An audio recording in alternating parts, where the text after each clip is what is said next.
नमस्कार दोस्तों। भीषण गर्मी में लगातार बिजली कटौती सिर्फ असुविधा नहीं, बल्कि लोगों की सेहत, बच्चों के भविष्य, किसानों की मेहनत और आम जिंदगी पर सीधा हमला बन जाती है। गांव और शहरों में लोग कई तरह की समस्याओं का सामना करने को मजबूर हो जाते हैं। सबसे ज्यादा असर छोटे बच्चों और बुजुर्गों पर पड़ता है। तेज गर्मी में पंखे और कूलर बंद होने से बच्चों को घबराहट, उल्टी, चक्कर, तेज बुखार जैसी समस्याएं होने लगती हैं। कई बच्चे रात भर सो नहीं पाते, जिससे उनका स्वास्थ्य कमजोर होने लगता है। मच्छरों की भरमार बढ़ जाती है, जिससे डेंगू, मलेरिया और वायरल बुखार का खतरा बढ़ जाता है। नवजात बच्चों और बुजुर्गों के लिए यह स्थिति एक खतरनाक हो जाती है। बिजली न होने से पानी की सप्लाई प्रभावित होती है। मोटर और सबमर्सिबल बंद होने से लोगों को पीने के पानी के लिए भटकना पड़ता है। गर्मी में पानी की कमी से लोग डिहाइड्रेशन और लू जैसी गंभीर समस्याओं का शिकार हो सकते हैं। कई गांव में महिलाएं और बच्चे दूर दूर जाकर पानी भरने को मजबूर हो जाते हैं।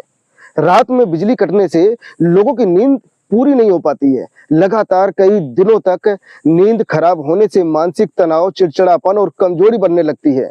मजदूरी करने वाले लोगों को, किसानों के लिए दिन भर काम करना मुश्किल हो जाता है। किसानों की हालत सबसे ज्यादा खराब हो रही है। बिजली न आने से ट्यूबवेल बंद पड़े रहते हैं और खेतों की सिंचाई रुक जाती है। समय पर पानी न मिलने से फसल सूखने लगती है और किसानों को भारी नुकसान उठाना पड़ता है। मजबूरी में किसान डीजल इंजन चलाते हैं, जिससे खेती का खर्च कई गुना बढ़ जाता है और ऊपर से डीजल पेट्रोल के दाम तो बढ़ ही रहे हैं। हर तरह से त्राही माम पड़ी हुई है। छात्रों की पढ़ाई भी प्रभावित हो रही है।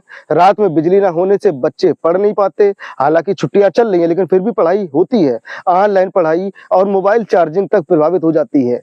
बोर्ड परीक्षा और प्रतियोगी परीक्षाओं की तैयारी कर रहे छात्रों को सबसे ज्यादा परेशानी झेलनी पड़ती है। जो नौकरी की तैयारी कर रहे हैं, उनको भी परेशानी होती है। छोटे दुकानदारों और व्यापारियों का काम ठप हो जाता है। आटा चक्की, welding, cyber cafe, dairy, medical store और ठंडी चीजें बेचने वाले दुकानदारों को नुकसान उठाना पड़ रहा है। फ्रीजर बंद होने से दूध, दही, आइसक्रीम और दवाइयां तक खराब होने लगती हैं। अस्पतालों और क्लिनिकों में भी दिक्कतें बढ़ जाती हैं। बिजली न होने पर मरीजों की जांच, दवाइयों का स्टोरेज और जरूरी मशीनों का संचालन प्रभावित होता है।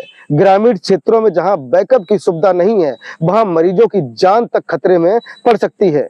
सबसे बड़ा सवाल यह है कि कन्नौज में दो मंत्री के बावजूद अगर जनता को इतनी मूलभूत सुविधा भी नहीं मिल पा रही है, तो आखिर जिम्मेदार कौन है?